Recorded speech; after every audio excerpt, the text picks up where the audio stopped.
What's going on, everybody? Welcome back to another LEGO YouTube video. We just finished building Avengers Tower, so we're probably going to be doing one of the most exciting changes in the LEGO room of the entire year, which is going to be posing some minifigures on the tower, because right now it does look, it's complete, but it doesn't have as much life in it that I wanted it to have, so we're going to change that by adding a lot of minifigures to the display and also cleaning up some things, because I feel like adding the tower to the city kind of demands a lot of change, and I gotta rearrange some minifigures and clean up some clutter here. So I'm very excited to do this though. With some of the clutter that I'm talking about, I kind of moved the layout around last week, is this kind of fire escape looks very crowded, so we're going to be cleaning that up a little bit, and we're also just going to be changing a lot of stuff in this video too, so look forward to the changes. I'm very excited to actually make them. But here are all of the minifigures that we have from the Avengers Tower that I have yet to pose with the Avengers Tower. I only got to put a handful on the tower so far, and then I also wanted to put a few other Marvel minifigures on the display too. This is kind of my extra Marvel minifigures bin, so here's a few of the highlights that I want to try and include into this display, so hopefully we're able to find space for all of them, though I don't really know until we finish it up. But the first thing we're going to do is kind of clean up the display a bit, make it a bit less cluttered. So I've kind of removed some of the minifigure placements that I'm not happy with. And you can see the fire escape especially looks a lot more clean now, so I am happy with that. And then I want to highlight one change I made off camera, which is I moved MJ to kind of be falling off of the building of the Daily Bugle. And I think this looks really cool, and I've got kind of Spider-Man like swooping in to save her. And then here are all of the minifigures that we're planning to add to the Avengers Tower / LEGO Marvel City today. I also have a lot of transparent pieces that they do include in the Avengers Tower. But first off, we're going to be trying to pose the Leviathan that they include inside of the LEGO City, and I want to start by adding this turntable piece. And this will let me kind of rotate the Leviathan on display, and I decided to put him on top of the pet shop roof. That way it kind of bridges that gap between the tower and the Daily Bugle, and what I like about the turntable, it lets me pose the Leviathan any way I want, so I like that. Gives me a lot of freedom with how I display it. And then I also want to add this Spider-Man Homecoming Vulture minifigure, because the Avengers Tower reminds me a lot of Spider-Man Homecoming, so I want to post some Homecoming minifigures on here. First, we've got Spider-Man kind of lounging in his tracksuit right here on top of the Avengers A, which I thought was kind of cool. And then I do have Vulture flying off, trying to steal some of the Stark tech like we see in Spider-Man Homecoming. So I liked that. I thought it looked pretty cool. And then here are some minifigures from the actual Avengers Tower that we're going to start off posing. I want to start off with Thor kind of attacking Loki, so we're going to try and have this posed in here. And I ended up attaching him to the window that Hulk is kind of grabbing as he's sliding down the tower, and I really like it. I think it looks great. It's a little direct attack towards Loki and his Chitauri carriage. And then we have Black Widow jumping down too to help Thor out here. And then I also have Hawkeye kind of diving off of the top of the Avengers Tower, which I really like, and he's kind of fighting off this Chitauri on the very top of the tower near the helipad. And then we do have Wasp and Ant-Man trying to fight this Leviathan. They're kind of attached towards the side of the tower. And then we do have some Chitauri reinforcements below the Leviathan. These are from the 2012 original Avengers set lineup. And on the roof of the helipad, I don't really like this placement too much. I might change it, but we have Vision and Scarlet Witch fighting Ultron. And then I decided to change up the Vulture display a little bit because I didn't like how tall he was. And then I also decided to put War Machine on this street lamp, which I think looks pretty nice. And then here's some minifigures that we have posed down here. These are some of the Spider-Man ones and some more from the tower. So Falcon is now displayed behind the Vulture, which I think looks really cool. I like elevating him a bit more than Vulture. And then probably one of my favorite placements is Tobey Maguire coming through the Doctor Strange portal, coming through from the multiverse. I thought that was really fun. And then I have Spider-Gwen and Miles Morales taking a well-deserved break, eating some hot dogs on this little balcony here.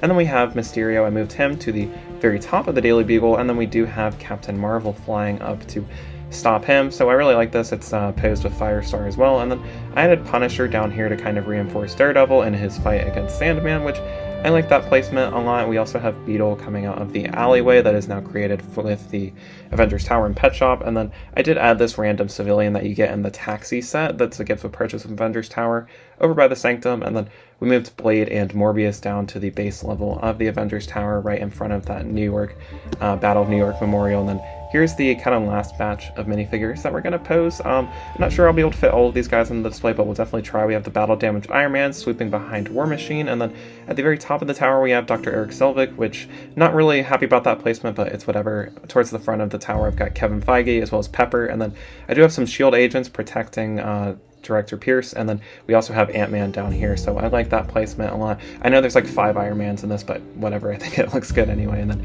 we do have Black Panther jumping off of the building to help Tobey Maguire's Spider-Man. Unfortunately, wasn't able to find space for these 4 minifigures, but that's whatever, it doesn't really matter to me. And here is a look at the entire LEGO Marvel City display. I think it looks so much more alive now, and I'm very happy with the placement. Here are the taxi cabs on in front of the display. I think it looks really nice. And then here's a better look at everything now that it is all complete. I really like this a lot. I think it took me about an hour to actually make all of these changes. I tried to put like as much thought into this as I could, and I really wanted everything to really pop, and I wanted to tell a good story, and I think I did a pretty good job at that. But definitely let me know what you think of my minifigure placements here. I think my favorite is still the Tobey Maguire jumping through the portal. I think that is such a cool idea, and I really wanted to make use of that Doctor Strange portal, but I already had Wong in the city, so I needed to put somebody there. And then here's highlighting some of the other minifigures too as we move towards this Leviathan. So I really like that. I do wish the Leviathan was a bit bigger, because it feels like it's way out of scale compared to the rest of everything else going on, but I still like it a lot. And then here we have the helipad with some of the minifigures posed on top of here. I might work on this a little bit too. The LEGO City is always a work in progress, so I guess we'll make some changes here and there, but this is what I want to say the final layout is going to look like. Whatever I decide to change is going to look somewhat consistent to this. We also have Falcon in the back here, and then at the very top of the tower we have Eric Selvig. He's kind of hidden a bit, which is why I don't really like this placement too much, but it does make sense for the Avengers movie.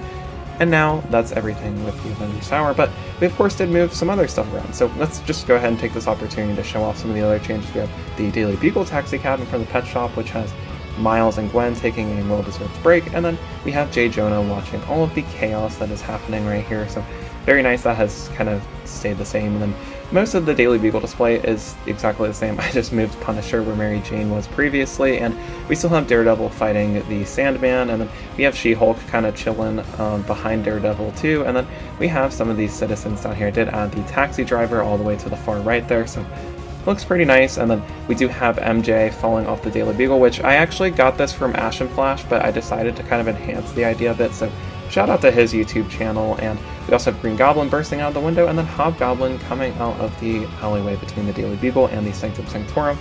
We've also got Spider-Ham swinging down to stop Green Goblin, with Doc Ock on top of him, and then we do have Pork Rind kind of driving on the side of the Daily Bugle. There's definitely a lot going on here. There are so many stories to tell in this display, and then we do have Captain Marvel and Firestar fighting off Mysterio, and then this transitions us into the right side of the Daily Bugle where we can see Nova kind of flying off into the distance, which leads us into Gargantos, which is the Gargantos Showdown set for Multiverse Madness. We have Wanda posed on top of that, as well as Zombie Strange and Wong fighting off Gargantos and Wanda. Two Wandas in the display. I know it doesn't make sense, but I still like it. And then we do transition into our kind of Multiverse of Madness display with the Ancient One and Doctor Strange and his allies fighting Sinister Strange. I did remove Iron Man from the side of this though, because I didn't really like it too much, so this is the updated display, and I'm really happy with it. It's not perfect by any means. I feel like I will make a few subtle changes here and there in the future, but for now, I am very happy with the display. I think it looks really nice, and I'm very proud of the end product. I think I'm most happy about being able to incorporate the Spider-Man Homecoming Vulture minifigure, and then also being able to better incorporate Tobey Maguire into the city, because before he was kind of just there, but I really like how he's a part of the story now, not just like a side character, and I'm really happy with this. I think it looks really nice. I am beyond impressed with the Avengers Tower. Like, stay tuned for like a dedicated video solely focused on the Avengers Tower, but for today though, that is everything, so definitely let me know what you guys think of the LEGO City layout now with Avengers Tower and minifigures placed, and let me know if you guys have any suggestions on what I should add to the tower display. But that is all for today. Stay tuned for updates with the museum modular building. I do have that coming in the mail next week, so stay tuned for placements on that. But as for today, that is all. So I want to thank you guys so much again for watching the video. Make sure to leave a like if you did enjoy it, but that is all for today. Thanks for watching. Peace out. Bye.